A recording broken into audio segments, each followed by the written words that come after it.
All right, Adam, nice to have you back as a second time around guest on the Byteworks webinar. So thank you for doing this. The first time we talked specifically about StateRAMP regulation, and we talked about what had changed on those regulations in 2023. So we had a really good conversation around that. What I'd like to revisit with you now is do a follow-up about CMMC, because there's been a lot of news relating to this topic. We at Byteworks are specifically interested, Adam, because we serve a lot of customers in the market that do business with the DoD. So we thought bringing some helpful market knowledge would be a good thing for folks right now, given all the attention that this topic is getting. So at the start of this, let's talk through the relationship between some of these topics that I'm throwing out here. So CMMC, StateRAMP, FedRAMP. Talk us through the relationship between those three pieces, and then also tell us why this is pertinent right now and why it's important for us to be talking about it.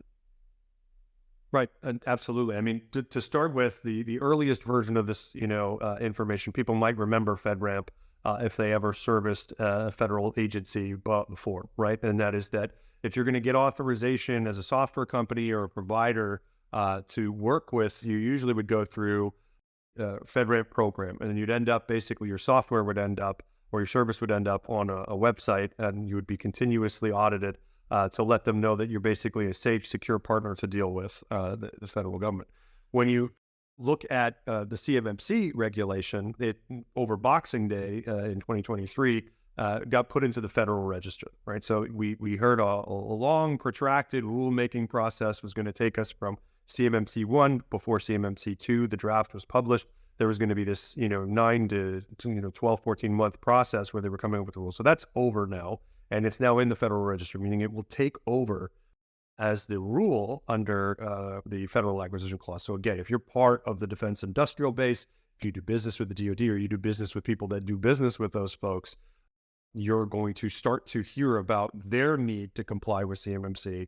And one of the big news items to come out in a memo about this from the DoD was that there is something called FedRAMP equivalency that they're going to need for cloud providers, right? So this really expands the scope of people who have to be paying attention to this.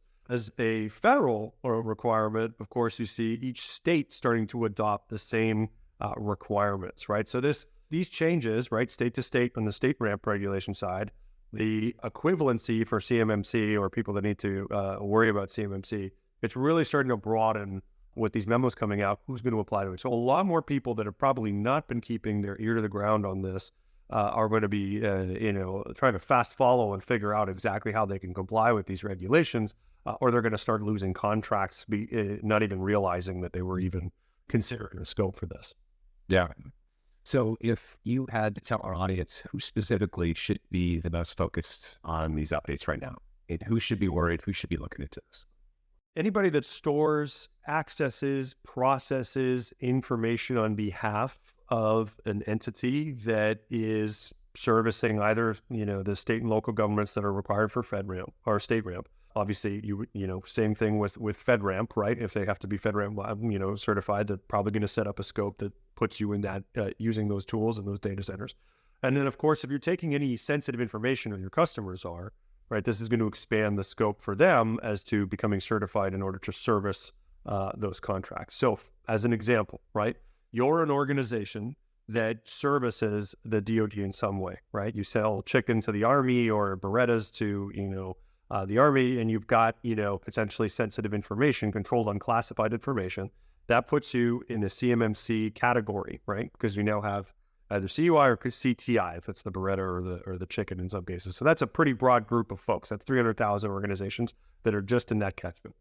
That, in and of itself, most of those people would understand that when they go and apply those contracts, now that the rulemaking process is finished, probably by 2025, you'll start to see certification requirements, level 1, level 2, that are required for you to maintain that contract if you take that type of information or service that type of customers.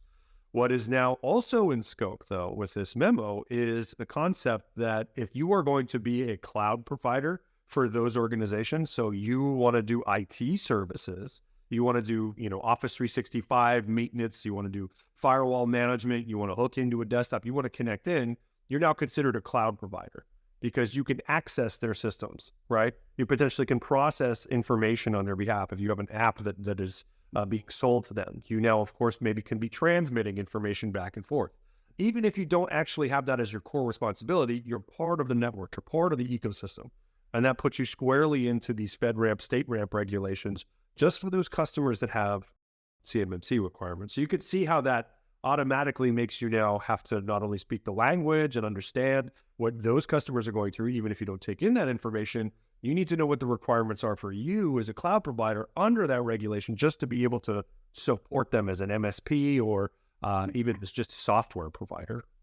Yeah, so that's the piece that's so interesting to me here is this ripple effect. It's not just the direct supplier of the DoD, it's those that are providers to those organizations that are then supplying the DoD. So yeah, the ripple effects is something that I think a lot of organizations are going to be worried about. And speaking of being worried, what should they be worried about? What happens if these timelines are upon us, action hasn't been taken, all of a sudden we start figuring out some of these organizations are non-compliant. What's the fallout? What happens?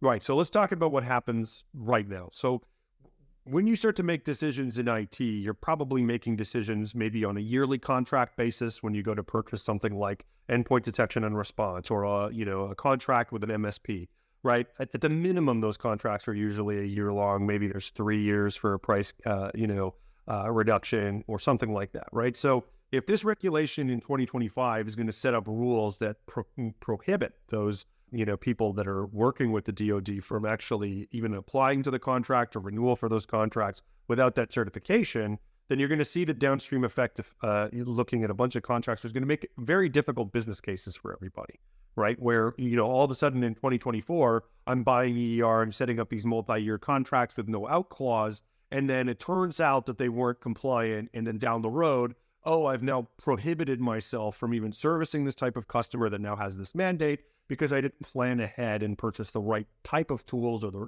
tools with the right certification from those vendors that would allow me to even be their MSP or provider, right? And so retooling and reconfiguring and trying to set up myself to apply newly as I start to hear about that regulation is a mistake, because you're going to end up with a business case that's frankly just a little bit too untenable if you started doing that stuff now and basically making it tougher and tougher and tougher to replace those tools or services over time, right? Because it's expensive to change. So that's really, when we talk about, what you should be worried about and how you should be thinking about it, when you think about your bill of materials and you're thinking about your anti-malware program, when you're thinking about remote access solution, collaboration software, clouds that you may be migrating to, right? The data centers and the hosting facilities that we're talking about, all of these are going to start to actually fall under the enclave, right? They fall under that certification program. So if you all of a sudden start dealing with organizations that, have no concept of their security program and, they don't really have any investment in understanding the difference between the tools they're using or their cloud providers they're using themselves, and they're using that on your behalf to service your organization as IT, you're going to have a problem. So you got to start asking those vendors that now. Doing due diligence on your vendors is the easiest way to understand whether they have any line of sight in this. And people are very surprised when they go to vendors like Microsoft or something, and they assumed this type of certification was in place for the tenant that they bought or the version of the software they bought. And they don't realize that, even some of the most secure companies that make anti-malware programs or remote access solutions or network monitoring tools that you would figure are very high security, they're considered tier 1 brands, they don't have that certification in place for maybe the product you bought. So you got to be very careful when you ask upfront. Yeah. So in terms of that fallout, it sounds like non-compliance can then result in no longer being able to service that end customer. The DoD being that ultimate customer, right? So, that's the ultimate thing to be worried about here. Yes, and the downstream effect on the IT providers that are just those vendors don't want to lose the contract. Your contract with them is not worth their contract with the DoD almost all the time. Yeah. So if we're going to be sitting here in procurement saying, look, eventually my aerospace contract, my, military contract, which is worth, millions of dollars, is going to come down into this, IT department that I haven't brought up to snuff yet. And it turns out that I've outsourced a few things. Well, then I'm probably going to have to say, look, it's a showstopper for me. I can't even wait for you guys to do it. And one of the things we heard is no poems, right? it's still, up in the air, but no POAMs means that your providers can't give you an excuse or a timeline or say, I'll do it when the time comes. They have to be ready to go during the audit.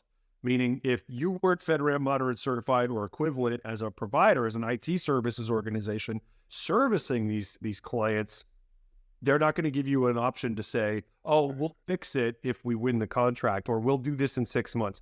That's it. Zero POAMs right now. So you could start to see them being quite punitive, because this has been a long time coming, right? We've been at this now for several years. The defense industrial base has already seen the fallout of intellectual property theft and getting undermined by foreign nation states with the leaking of the data from all of these organizations that have very poor security practices in IT, right? And so, as we start to see, even a few weeks ago, nation state takedowns of botnets in critical infrastructure, hacking our routers at home, et cetera, and them starting to position this as a modern warfare tactic. The DoD and its suppliers are, of course, it's going to be held to a different standard now than they were before. And so I don't think there's going to be a lot of leniency anymore for this, given how much time and energy they've put into accommodating people with these requirements for so many years.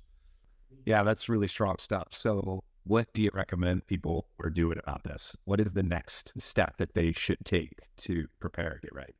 They should have a conversation with either a registered practitioner, a friendly like Byteworks or us, that is going to just tell them the nuts and bolts of what they've currently got on the shelf, how they're designed, what they're doing, so that we don't have this kind of fear-mongering and overcorrection where people are going and buying GCC high for everything they have, and not hiring any employees outside of the U.S. because of no foreign markings they don't have. We need people to understand the cliff notes of what these regulations actually mean, so that they can understand how it applies to them. And I think a quick conversation with practitioners who can just, hear their designs. This is what I'm worried about. We're all on-prem. We have this problem. We're in this data center. We're thinking about the cloud. We're using Teams. We've got this thing.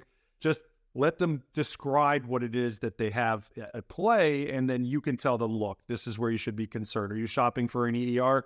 Don't go and buy the, off-the-shelf, non-compliant version of this product, and then hope to switch it later, right? Like, make sure you understand the difference between, you don't need GCC high, you can have FedRAMP moderate, that dramatically changes your pricing if they just understand what they need to buy, right? And just understand how they need to be designed. So, or frankly, that none of this even applies to them, right? They could be, just given a laptop by their DoD customer that has this enclave already set up and not have to do the whole compliance thing themselves. Right. Yeah. Let's ease a lot of the fear out there. Companies just know whether this even applies to them or not. So yeah, I think that's even worth the conversation, just to potentially wipe it right off the slate. That's really good. I don't want to bog everybody down with too much info up front. I want to give them the chance to watch this and come back to us or others that are certified to speak on this if they have more questions. Is there anything else you want to add? Because I'm out of questions. Yeah, reach out to us. Look, we're advocates of this. We're sponsors of this. We've done as much as we can at ActZero to promote this type of thing for small to medium businesses. We've selected partners and tried to educate everybody there about, how we would build, joint MSP offerings and things like that. So just reach out to us. We have a lot of templates. We have a lot of resources. We have a lot of ways that we can shortcut having to go through a long, protracted certification process just to get to even understanding if this applies to you, right? And that shouldn't be your primary goal, is to try to get embedded as a subject matter expert on this regulation, because there are so many regulations that are going to come at you. We just talked about 3 of them in a few minutes here. Try to get an expert to just help you understand what the differences are. Perfect. Okay, let's leave it there. Thanks so much for the info, Adam. This is really helpful. Yeah, thanks for having me. Yeah, you got it.